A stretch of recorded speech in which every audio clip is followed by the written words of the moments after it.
talk, I ain't stop until I get it right. There's no walls in this prison that can hold me down. No way, oh, I'm so out of here. Oh, way, oh, I'm out of here. Oh, way, oh, I'm so out of here. Hi guys, I'm Nate from Good Mayhem Racing, and today you're going to be talking to the hands as I open up this single gas detector made by Forensics Detectors. I have it because I am doing 3D printing with ASA, which is a form of plastic that's similar to ABS. That S stands for styrene, and this one has enough of it to have an outgassing issue with 3D printing. Even though 3D printing as a general rule has relatively low risk health-wise, anytime that you can outgas a nasty chemical like styrene, it's best to have some data to correlate it up. I've never done an unboxing video before, but let's see what this one looks like. It's about 2 inches tall by 6 inches long by 3 inches wide, and there's a super cool yellow box sensor on this inside. Quick summary of everything you see here. It's a single gas detector, and it's made out of ABS, and it says that it's explosion proof along with water and dust. It's got a 1500 milliamp hour battery. It's got a lot of alarms, and the actual sensor was made in the UK. Let's get this open.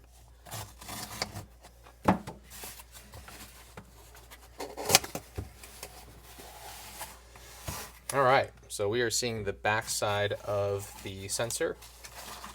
Here is a CERT, Certificate of Compliance, if you will, a COC. This is a certificate that covers the material that it is able to sense, in this case the gas that is styrene, C8H8. It can read from 0 to 100 parts per million. It gets tested at 25 parts per million at a condition of 72 degrees Fahrenheit and a 75% relative humidity. I have a relative humidity sensor here as well, multiple ones in my shop, and this one is reading 68.5 degrees Fahrenheit at 47%, relatively similar to what the sensor is originally calibrated to. It has a span deviation of plus or minus 5% full scale. It's what FS stands for. The zero drift is less than 1 parts per million. The response time is less than 30 seconds. And know that sensors like this have to consume some of the gas to actually sense it. It has to, I'm not sure how to describe it. It has to eat it, if you will. Like the actual chemical has to flow through the sensor, and the sensor has to react to it. And that's the reason why this thing actually has a shelf life. These traceable certifications only last so long, and the vast majority of them only last a year. This one has a calibration date of 9/17/2024, and in the industry that I work in, we would consider it an expired certification 1 year from that day. My understanding is that these UK sensors are actually useful for 3 years total, and that's it. This right here is a little purge cap, so like you can physically take styrene or a similar gas as a calibratable check. You put that over your sensor. This looks like a charging cord, a basic USB cord. It's not USB-C, it's that old USB micro to USB-A. This is a carry lanyard. Those are useful. We love seeing those QC approval stickers. In my opinion, they don't mean anything, but they do look cool. On the bottom of the box, we have a business card for Dr. Cause, talking about his feedback, and an intro to their website, their materials and stuff. It's got a lot of personality, which is something I'm not used to seeing in a instrument that I use as a sensor.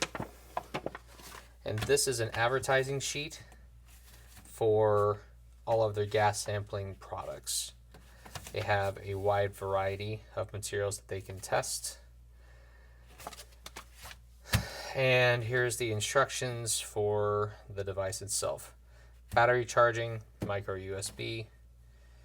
You have upper and lower alarm points, high alarm points, any operations, on, off, and menu instructions.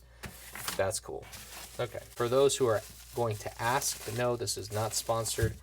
I spent $600 of my own money to buy this because I am more concerned about my health.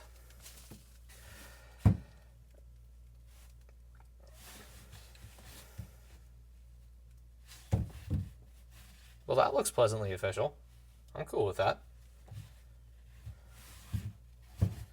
It's actually like a lot smaller than I thought it was, or it would be. It's about 4 inches tall by 2 inches wide by about an inch tall.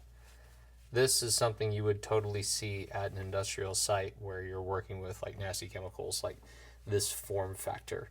Guys would put it on their fire rated suits, things like that, somewhere where it's completely visible, audible, able to hear all of its alarms. Let's take off the screen protector because those are ugly. Actually, you know what? Let's hit this power button. Hey, that's cool. It says starting on the screen. I'm gonna unplug it for now. Anytime you have these caps over something, that really does impact its water rating if you don't plug those in. So leave that in. And right now it's reading 0 parts per million styrene. So now I'm going to take you to the drying station of the 3D printer, and we will see if it is outgassing while the filament is drying. Now let's open up the grow tent and see what's inside.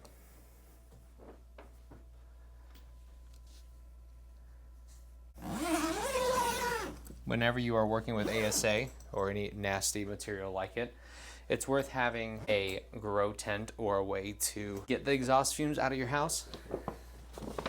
If you saw my recent video, check that out.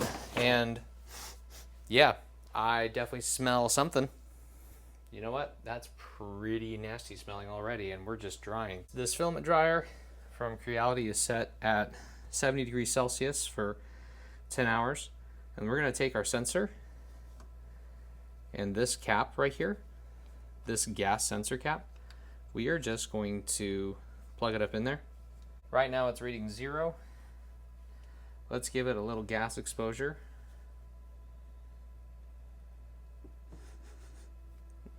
See if it's got something. Give it about 30 seconds.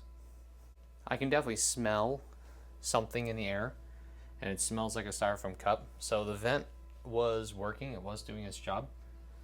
I'm going to increase my blower fan for now. Gonna wait 10 more seconds. I can definitely smell it. 1 part per million. So yes, we are working with ASA. What's cool is that whenever you have a sensor like this, a detector, you can kind of calibrate your sense of smell to the sensor you have. So right now, just from it getting vented out of the filament hose, it's sensing 1 part per million. If I put it inside there, it'd probably go up. At the same time, I really don't want to. So we're gonna close this now. Let's see if the gas detector goes down. It is back to 0. So yeah, it does work. It does sense the styrene. There is styrene coming out of the filament dryer. It does need exhaust. That is gross. If I wasn't doing this at 70 degrees Celsius, let's just throw the sensor in there and find out. But no, this is only calibrated around 20 degrees, 24 degrees Celsius. So I am going to be using it out here. I will get data in the 3D printer in a while, but this is good information to know.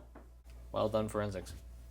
If you have been on the fence about getting your grow tent while you're printing stuff like ASA, yeah, get the grow tent. And if you want to understand the health implications of not using it in your house, get one of these forensics detectors did a good job. Like, I know we haven't seen any real high content at this point yet, just because of my very simple sampling size, but more to come with 3D printing. I'm Nate from Good Mayhem Racing. I will see you out in the desert, if not the garage. Thank you for going through this unboxing video for the forensics detectors styrene kit. Catch you later. Boop, boop, boop, boop, boop, boop, boop, boop, boop.